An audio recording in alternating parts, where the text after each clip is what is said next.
আমরা যে জুলাই সনদে স্বাক্ষর করেছি সেই জুলাই সনদকেও আমাদের সম্মান করতে হবে।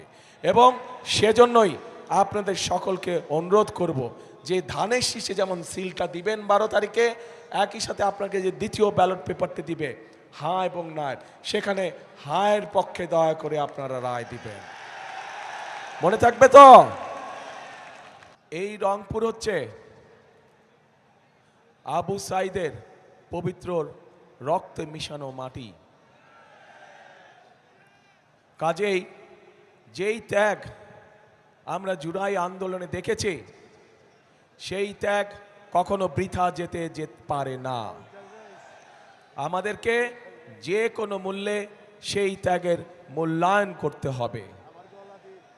কিন্তু কিভাবে আমরা আবু সাইদের সেই জীবন উৎসর্গ, সেই ত্যাগকে আমরা মূল্যায়ন করব? আমরা তাদের সেই ত্যাগকে, আবু সাইদ সহ যে 1400 ব্যক্তি শহীদ হয়েছে, যে 1400 ব্যক্তিকে হত্যা করা হয়েছে, এই মানুষগুলোর ত্যাগের মূল্যায়ন আমরা তখনই করতে পারবো যখন এই দেশের মানুষের রাজনৈতিক অধিকার এবং অর্থনৈতিক অধিকার প্রতিষ্ঠিত হবে, যার জন্য আবু সাইদ সহ আরো হাজারো মানুষ জীবন উৎসর্গ করে গিয়েছে। প্রিয় ভাই বোনেরা, আমি বিশ্বাস করি, অনেক মানুষ বলে যে রংপুর এলাকা, এই এলাকা সহ পুরা রংপুর বিভাগের যে জেলাগুলো বলে যে গরিব অঞ্চল, কিন্তু আমি বিশ্বাস করি এই অঞ্চল হচ্ছে অত্যন্ত সম্ভাবনাময় অঞ্চল। শুধু দরকার সঠিক পরিকল্পনা, শুধু দরকার সঠিক ব্যক্তির, শুধু দরকার সঠিক নেতৃত্বের, তাহলেই এই বিভাগের আমরা আমূল পরিবর্তন করতে পারব। কিন্তু সেই আমূল পরিবর্তন করতে হলে ওই যে বললাম, সঠিক ব্যক্তি এবং সঠিক নেতৃত্ব দরকার। প্রিয় ভাই বোনেরা, আমাদের সামনে আমরা যদি দেখি নিকট অতীতে দেশনেত্রী খালেদা জিয়া যখন দেশ পরিচালনার দায়িত্বে ছিলেন, শহীদ রাষ্ট্রপতি জিয়াউর রহমান এই যে আসার সময় দেখলাম যে বড় ধানের প্রস্তুতি চলছে। শহীদ জিয়া এই দেশের শাসনভার গ্রহণ করার আগে এখানে বড় ধান হতো?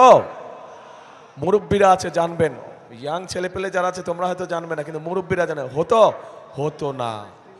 এটি শহীদ জিয়ার অবদান, অর্থাৎ ফসল, বাড়তি ফসল শুরু হয়েছে। প্রিয় ভাই বোনরা, একইভাবে যদি আমরা দেখি তাহলে আমরা দেখব যে দেশনেত্রী খালেদা জিয়া যখন দেশ পরিচালনা করেছেন সেই সময় আমরা দেখেছি যে এই অঞ্চলের সবচাইতে বেশি সংখ্যক মানুষ দারিদ্র সীমা থেকে বেরিয়ে এসেছিল। কিন্তু বিগত 16 বছর ধরে আমরা দেখেছি যে আরও যতগুলো মানুষ দারিদ্র সীমা থেকে বেরিয়ে এসেছিল, তথাকথিত উন্নয়নের নামে লুটপাট হয়েছে, কিন্তু মানুষের ভাগ্য পরিবর্তনের জন্য সঠিক কোনো পদক্ষেপ গ্রহণ করা হয়নি। ফলে মানুষের কর্মসংস্থানের ব্যবস্থা হয়নি। ফলে নতুন মানুষের, সাধারণ মানুষের জীবনযাত্রা টিকে থাকার জন্য নতুন ব্যবসা বাণিজ্য, মিল, কলকারখানা কোনো কিছু এইখানে করা হয় নাই। প্রিয় ভাই বোনেরা, এই এলাকায় একটু আগে আমি আবু সাইদের বাড়ি থেকে আসলাম।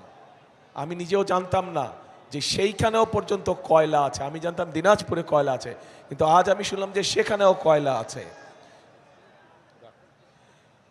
এই কয়লা যদি আমরা উত্তোলন করতে পারি, এই কয়লা দিয়ে আমরা অনেক কিছুর পরিবর্তন করতে পারবো।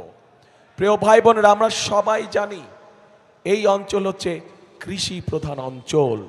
এই দেশের এই এলাকার মানুষ, ম্যাক্সিমাম মানুষ কৃষি কাজের সাথে জড়িত, এবং সেজন্যই আমরা দেখেছি যে বিগত 16 বছর যাবৎ সমাজের সব শ্রেণী পেশার মানুষের সাথে সাথে আমাদের কৃষক ভাইরাও কিভাবে অত্যাচার নির্যাতনের শিকার হয়েছে, কিভাবে কৃষিজাত পণ্যদ্রব্যের দাম মূল্য বৃদ্ধি হওয়ার ফলে কৃষকদেরকে বিভিন্ন সময় কষ্টের সম্মুখীন হতে হয়েছে। এবং সেই কারণেই আমরা হিসাব নিকাশ করে আমরা সিদ্ধান্ত নিয়েছি যে আগামী 12 তারিখে ইনশাল্লাহ ধানের শীষ সরকার গঠন করলে আল্লাহর রহমতে আপনাদের সমর্থন নিয়ে এই মুহূর্তে যাদের কৃষি ঋণ 10,000 টাকা পর্যন্ত আছে, আমরা সেই কৃষি ঋণ সুদ সহ ইনশাল্লাহ মওকুফ করব। সমগ্র বাংলাদেশে কৃষকদের 10,000 টাকা পর্যন্ত কৃষি ঋণ সুদ সহ ইনশাল্লাহ আমরা মওকুফ করব। প্রিয় ভাই বোনেরা, শুধু তাই নয়, এই এলাকার মানুষ স্বাভাবিকভাবে কষ্টে থাকার কারণে অনেক মানুষ আছে যারা বিভিন্ন সময় রেজিস্টার বিভিন্ন এনজিও থেকে ছোট ছোট ক্ষুদ্র ঋণ গ্রহণ করে থাকে না? অনেক মানুষ কিন্তু ছোট ছোট ঋণ গ্রহণ করেছে, ক্ষুদ্র ঋণ গ্রহণ করেছে তারা। আমরা সিদ্ধান্ত নিয়েছি যে ইনশাল্লাহ 12 তারিখে আপনাদের সমর্থনে ধানের শীষ, 13 তারিখে সরকার গঠনে সক্ষম হলে পরে ইনশাল্লাহ আমরা এই যে ক্ষুদ্র ঋণ যারা রেজিস্টার্ড এনজিও থেকে গ্রহণ করেছেন, আমরা সরকারের পক্ষ থেকে এই ঋণ সেই এনজিওগুলোকে পরিশোধ করে দেব। আপনাদের পরিশোধ করা লাগবে না। এই অঞ্চলের মানুষকে সেই ঋণ পরিশোধ করা লাগবে না। প্রিয় ভাই বোনেরা, আমাদের এই এলাকাকে ঢেলে সাজাতে হবে, এই এলাকার মানুষের কর্মসংস্থান করতে হবে। এই এলাকায় প্রাকৃতিক সম্পদ যেরকম আছে, এই এলাকায় একই সাথে সবচেয়ে বড় সম্পদ কৃষি আছে। কাজেই আমরা যদি বাংলাদেশের খুলনা অঞ্চল, বাংলাদেশের চট্টগ্রাম অঞ্চল সহ ঢাকা অঞ্চল সহ যদি ইন্ডাস্ট্রিয়াল বেল্ট হতে পারে, তাহলে অবশ্যই কেন এই রংপুর বিভাগ সহ রংপুর, দিনাজপুর, ঠাকুরগাঁও, পঞ্চগড় এলাকায় কেন তাহলে কৃষিজাত পণ্যের ইন্ডাস্ট্রি হবে না? আমরা পরিকল্পনা গ্রহণ করেছি যে ইনশাল্লাহ 13 তারিখে বিএনপি সরকার গঠন করলে পরে আমরা কৃষিজাত পণ্যের যারা ব্যবসা বাণিজ্য করেন, যাদের ইন্ডাস্ট্রি আছে, তাদেরকে আমরা বিশেষ সুবিধা দেব, যাতে করে তারা এই এলাকায় এসে তাদের নতুন মিল ফ্যাক্টরি স্থাপনের কাজ শুরু করেন। তার ফলে এই এলাকার মানুষ কর্মসংস্থানের সুযোগ পাবে। শুধু তাই নয়, আমাদের দেশে বর্তমানে বহু তরুণ যুবক মানুষ আছে, যুব সমাজের মানুষ আছে যারা আইটিতে কাজ করে, যারা কম্পিউটার আইটিতে কাজ করে। আইটি কোম্পানি যেগুলো আছে, তারা যদি এইখানে এসে তাদের কোম্পানিগুলো স্থাপন করে এবং এই এলাকার ছেলে মেয়েদেরকে যারা আইটিতে কাজ করতে পারে তাদেরকে সেখানে চাকরি বাকরির ব্যবস্থা করে দেয়, তাহলে তাদেরকে সেই কোম্পানিগুলোকে আমরা একটি নির্দিষ্ট মেয়াদ পর্যন্ত করের ছাড় দিব, যাতে করে এই এলাকার মানুষ, এই এলাকার সন্তানেরা যাতে করে কর্মসংস্থানের ব্যবস্থা করতে পারে। প্রিয় ভাই বোনেরা, আমরা যদি এই কাজগুলো করতে পারি, এই কাজগুলো করার মাধ্যমে আমরা আবু সাইদের স্বপ্নের একটি অংশ, তার আত্মত্যাগের একটি অংশ আমরা পূরণ করতে পারবো। কিন্তু বড় যেই অংশটি রয়ে যাবে বাকি, সেটা হচ্ছে এই দেশের মানুষের রাজনৈতিক অধিকারকে ফিরিয়ে আনা। ঠিক, এই দেশের মানুষের অধিকারকে যদি ফিরিয়ে আনতে হয়, তাহলে আমরা একা পারবো না। কারণ 2024 সালে 5ই আগস্ট যে পরিবর্তন হয়েছিল, সেই পরিবর্তনের কোনো রাজনৈতিক দলের দ্বারা হয় নাই, কোনো নির্দিষ্ট কোনো রাজনৈতিক দলের দ্বারা হয় নাই। সেই পরিবর্তনে এই দেশের সকল ধরনের মানুষ, শ্রেণী পেশা নির্বিশেষে সকল মানুষ অংশগ্রহণ করেছিল বলেই সেদিন সেই পরিবর্তন সূচিত হয়েছিল। এবং এই পরিবর্তনকে যদি ধরে রাখতে হয়, তাহলে প্রিয় ভাই বোনেরা, উপস্থিত প্রিয় ভাই বোনেরা, আপনারা সহ বাংলাদেশের জনগণকে সামনের কাতারে এসে দাঁড়াতে হবে। এবং সামনের কাতারে এসে দাঁড়ানোর অর্থ হচ্ছে একটি নিয়মতান্ত্রিক উপায়, একটি নিয়মতান্ত্রিক পন্থায় আমাদেরকে গণতান্ত্রিক যাত্রা শুরু করতে হবে, যা দেশের আইন অনুযায়ী, সংবিধান অনুযায়ী আগামী 12 তারিখে যে নির্বাচনটি অনুষ্ঠিত হচ্ছে, সেই নির্বাচনে আপনাদেরকে বেরিয়ে আসতে হবে ঘর থেকে। সেই নির্বাচনে ঘর থেকে বেরিয়ে এসে আপনাদেরকে আপনাদের অধিকার প্রয়োগ করতে হবে। এবং এই অধিকার প্রয়োগ করার মাধ্যমেই আপনারা সঠিক ব্যক্তিদেরকে নির্বাচিত করবেন, যারা আপনাদের এই এলাকার উন্নয়নের জন্য কাজ করবে। প্রিয় ভাই বোনেরা, আমাদের দেশের জনসংখ্যার অর্ধেক হচ্ছে নারী। এই অর্ধেক নারী সমাজকে আমরা যদি পিছনে ফেলে রাখি, সাথে না নেই, তাদেরকে যদি অর্থনীতির অংশে পরিণত না করি, তাহলে কোনোভাবেই দেশকে সামনে এগিয়ে নিয়ে যাওয়া সম্ভব নয়। সম্ভব হবে না। এবং এই নারী সমাজকে অর্থনৈতিকভাবে ধীরে ধীরে স্বাবলম্বী করে গড়ে তোলার জন্য আমরা একটি কার্ড তাদের ঘরে ঘরে পৌঁছে দিতে চাই। প্রত্যেক গৃহিণী বা প্রত্যেক মায়ের কাছে আমরা ফ্যামিলি কার্ড নামে একটি কার্ড পৌঁছে দিতে চাই, যেই কার্ডের মাধ্যমে আমরা প্রত্যেকটি পরিবারকে এটি কোনো দলমত না, দলমত নির্বিশেষে সকল মা সকল গৃহিণী এই কার্ডটি পাবে। এই কার্ডের মাধ্যমে আমরা তাদেরকে তাদের হাতে, সেই মায়েদের হাতে, সেই গৃহিণীদের হাতে প্রতি মাসে আমরা একটি সহযোগিতা পৌঁছে দিতে চাই, যার মাধ্যমে তারা ধীরে ধীরে স্বাবলম্বী হয়ে উঠতে পারে। ধীরে ধীরে অর্থনীতির উপরে তাদের একটি নিয়ন্ত্রণ প্রতিষ্ঠিত হতে পারে, যার মাধ্যমে তারা ব্যবসা বাণিজ্য, সন্তানের লেখাপড়া, সন্তানের স্বাস্থ্য সকল কিছু নিজের মতন করে দেখভাল করতে পারে। প্রিয় ভাই বোনেরা, শুধু মা বোনদের জন্য নয়, শুধু তরুণ সমাজের সদস্য বা যুব সমাজের সদস্যের কর্মসংস্থানের ব্যবস্থা নয়। আমি একটু আগে কৃষক ভাইদের 10,000 টাকা পর্যন্ত কৃষি ঋণ মওকুফ করার কথা বলেছি। এটার পাশাপাশি আমরা আরেকটি কাজ করতে চাই, সেটি হচ্ছে আমরা প্রত্যেক কৃষক ভাইয়ের হাতে, মাদের কাছে বা গৃহিণীদের কাছে যেমন ফ্যামিলি কার্ড পৌঁছে দেব, ঠিক কৃষক ভাইদের কাছে আমরা একইভাবে কৃষি কার্ড নামক একটি কৃষি কার্ড পৌঁছে দিতে চাই। 10,000 টাকা কৃষি লোন যেটা, ওটা তো মওকুফ করবই, এই কৃষি কার্ডও পৌঁছে দিতে চাই। কারণ এই কৃষি কার্ডের মাধ্যমে, ফ্যামিলি কার্ডের মাধ্যমে মাদের হাতে, গৃহিণীদের হাতে যেরকম একটি সহযোগিতা পৌঁছাবো, কৃষক কার্ডের মাধ্যমে আমরা কৃষক ভাইদের কাছে তাদের জমি অনুযায়ী আমরা অন্তত একটি ফসলের সম্পূর্ণ বীজ, সার, কীটনাশক তাদের হাতে তুলে দিতে চাই, যাতে করে তাদের নিজেদের উপর অর্থনৈতিক চাপ একটু হলেও যাতে কমে এবং ধীরে ধীরে যাতে আমাদের কৃষক ভাইরা আস্তে আস্তে অর্থনৈতিকভাবে স্বাবলম্বী হয়ে উঠতে পারে।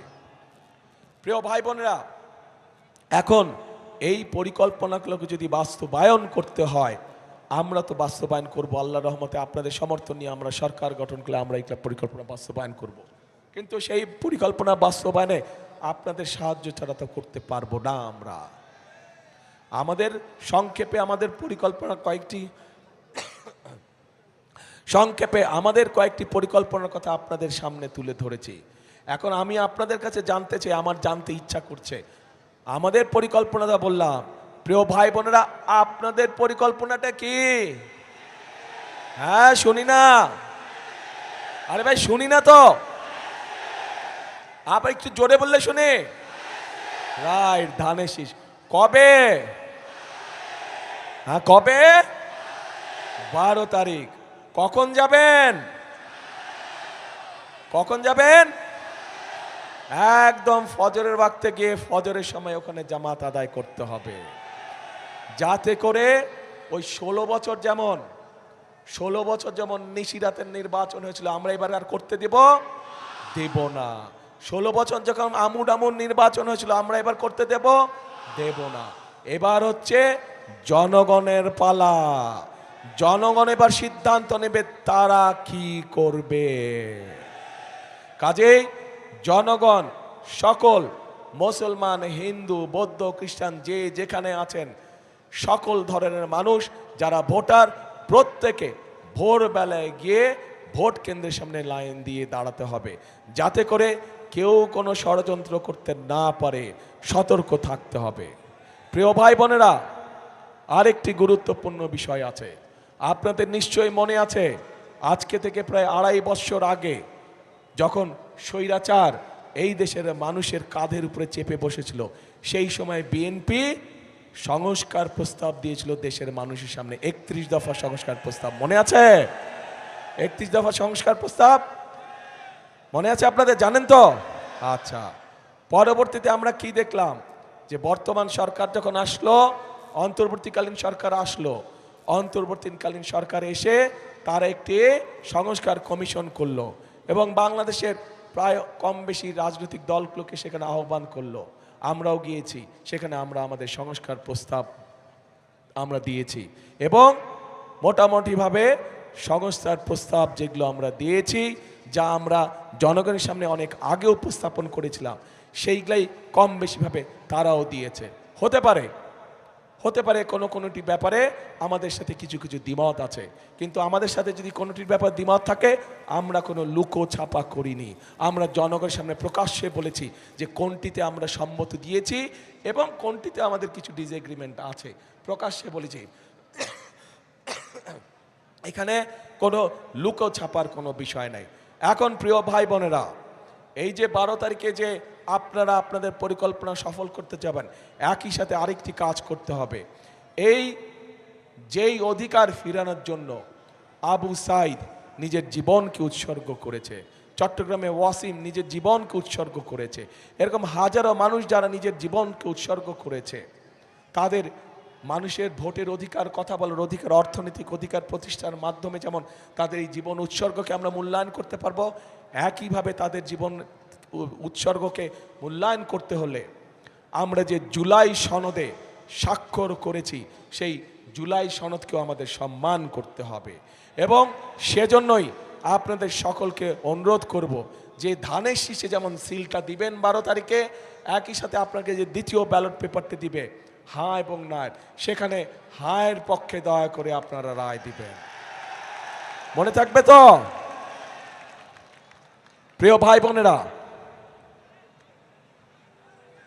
5 তারিখে, অগাস্টের 5 তারিখে পরিবর্তন হয়েছে দেশের মানুষ পরিবর্তন চায়। কি পরিবর্তন? ফ্লাইওভার হবে বড় বড়, বিল্ডিং হবে বড় বড়, ঠিক আছে, হলে হবে, কিন্তু মানুষ তার নিজের ভাগ্যের পরিবর্তন চায়। মানুষ চায় কর্মসংস্থান, মানুষ চায় নিরাপদে রাস্তা দিয়ে হাঁটবে, মানুষ চায় নিরাপদে রাতে বাসায় ঘুমাবে, মানুষ চায় নিরাপদে যে যার চাকরি বাকরি ব্যবসা বাণিজ্য সব কাজ কারবার করবে, তাই তো? কাজে সেই নিরাপদ ব্যবস্থা যদি তৈরি করতে হয়, তাহলে আপনাদেরকে সমর্থন লাগবে। আপনাদের সমর্থন থাকলে সেই নিরাপদ ব্যবস্থা ইনশাআল্লাহ বিএনপি বাংলাদেশে প্রতিষ্ঠিত করতে পারবে। কারণ বিএনপির অতীত ইতিহাস আছে, দেশের আইন শৃঙ্খলা কিভাবে নিয়ন্ত্রণ করতে হয় সেটি বিএনপি একমাত্র অতীতে দেখিয়েছে। বিএনপি দেখিয়েছে বলেই, বিএনপির অভিজ্ঞতা আছে বলেই বিএনপির পক্ষেই সম্ভব একমাত্র দেশের আইন শৃঙ্খলাকে সঠিকভাবে, শক্তভাবে নিয়ন্ত্রণ করা এবং শক্তভাবে মানুষের নিরাপত্তা প্রদান করা।